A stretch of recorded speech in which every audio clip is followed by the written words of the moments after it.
Hello and good night. Welcome to another bedtime story. This story is meant to help you sleep or to relax your mind. Try and find a comfortable place, such as your bed or a soft chair. If you feel comfortable, you can close your eyes now. Try and let go of the day as we begin our tale. Tonight's story is The Three Feathers. Once upon a time, in a distant kingdom surrounded by vast forests and mighty rivers, there ruled a wise but aging king.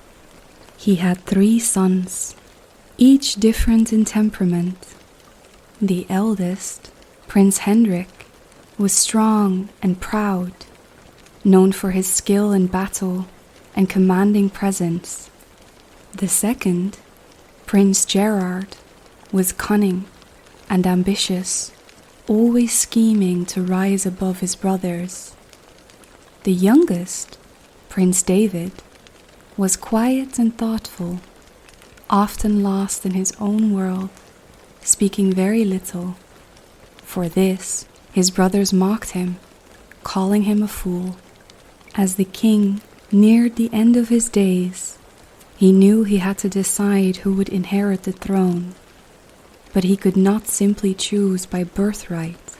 He wished for a ruler who was not just strong or clever, but wise and just. One evening, he summoned his sons and declared, "Whoever brings me the greatest treasure shall be my heir. To make this fair, you shall each follow the path chosen for you by fate." And he took 3 feathers from a golden pheasant's wing and blew them into the air. 1 feather drifted east. 1 feather drifted west. The 3rd feather fell straight down at David's feet. Hendrik and Gerard burst into laughter. "The fool is going nowhere," Gerard sneered. The king, however, merely said, "Go where your feather leads you." And so, the 2 elder princes set off, leaving David standing alone. David looked at the feather at his feet, his brother's laughter still echoing in his ears. But then, something strange happened. The feather twitched. And then, as if carried by an unseen force, it rolled towards an old stone near a twisted oak tree. Curious, David followed. As he reached the stone, he noticed a hidden trapdoor beneath the roots. Taking a deep breath, he lifted it and descended into the darkness below. At the bottom of the stairs, he found himself in a cavern lit by glowing mushrooms. A vast, underground lake shimmered in eerie colors. And there, seated upon a throne made of coral and pearls, was a giant toad wearing a crown. "So you have come." The toad spoke in a voice both ancient and wise. David bowed. "I seek a great treasure." The Toad Queen studied him. "A great treasure is not easily given. Answer me this. What makes a ruler truly great?" David thought carefully.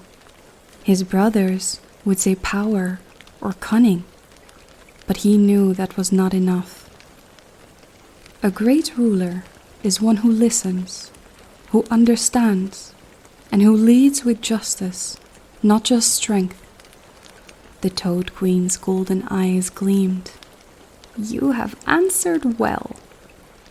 You shall have what you seek, but first, complete 3 tasks. Your first task," said the Toad Queen, "is to bring me a carpet finer than any in the world. David hesitated. Where shall I find such a thing? The Toad Queen clapped her webbed hands, and a small toad hopped forward.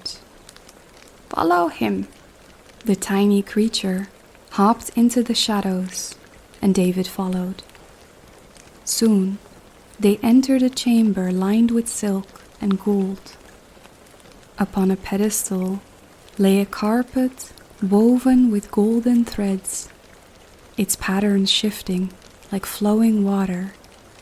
It shimmered as if touched by sunlight. This, said the Toad Queen, was woven by the spirits of the wind. Take it.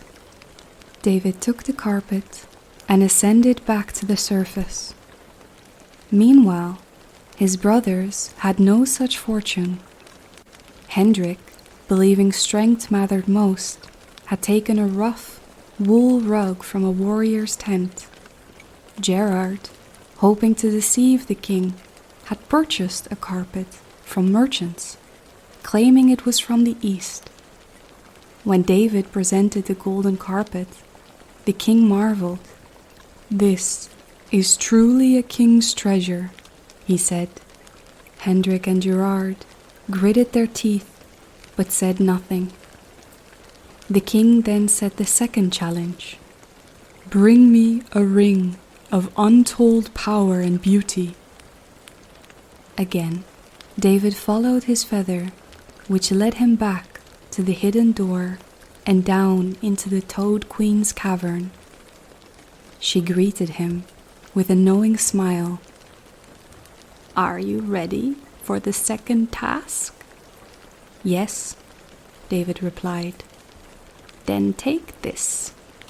She handed him a ring of purest silver, with a gem that shimmered like the stars. This ring grants its wearer wisdom beyond measure. With it, a ruler will always make the right choice.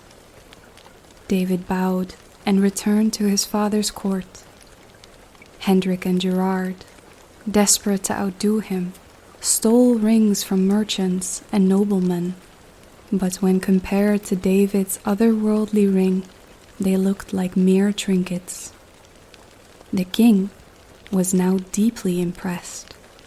For the last task, the king declared, bring me the fairest maiden in all the land. Hendrik and Gerard rushed off, seeking princesses and noble women. David, however, returned to the Toad Queen. This task is the hardest of all, she said, but fear not, I have just the one. She clapped, and from the shadows emerged the maiden of breathtaking beauty. She had golden hair that flowed like silk, eyes as bright as sapphires, and a smile that warmed even the coldest hearts. This is my daughter, the Toad Queen said, enchanted for many years, but only a man of true heart could break the spell. As David took the maiden's hand, she transformed completely. Her skin glowed like moonlight, and she wore a dress woven from the night sky itself. The spell was broken. Together, they returned to the kingdom. When the king saw David's maiden, he knew no woman in all the lands could compare. Hendrik and Gerard's brides, while noble, faded in comparison to the maiden from the underground kingdom. The king rose. The test is over. The throne shall go to... Wait! Gerard interrupted. This fool must have cheated. He found all these things too easily. The king hesitated. Then the maiden stepped forward. Let us prove the worth of the treasures. The golden carpet could carry a man through the skies. The ring granted its wearer the wisdom to solve any dispute justly.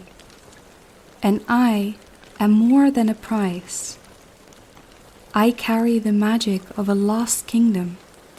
Even the people around them knew that this was true. Defeated, Hendrik and Gerard stormed away in shame. The king placed the crown upon David's head. "You were thought to be a fool," he said, "but you have proven the wisest of all." With the fair maiden as his queen, and the six-winged toad's blessing, David ruled with wisdom and kindness, bringing an age of prosperity to the land. In time, David became the greatest king the realm had ever known. And though no one ever saw the Toad Queen again, some whispered that her magic still lingered in the kingdom, guiding it towards a brighter future. But David and his wife lived happily ever after. The end. Thank you for listening to this bedtime story. I hope you enjoyed the tale tonight. If you did, please like the video and subscribe to the channel for more audiobooks and tales to come. Until next time.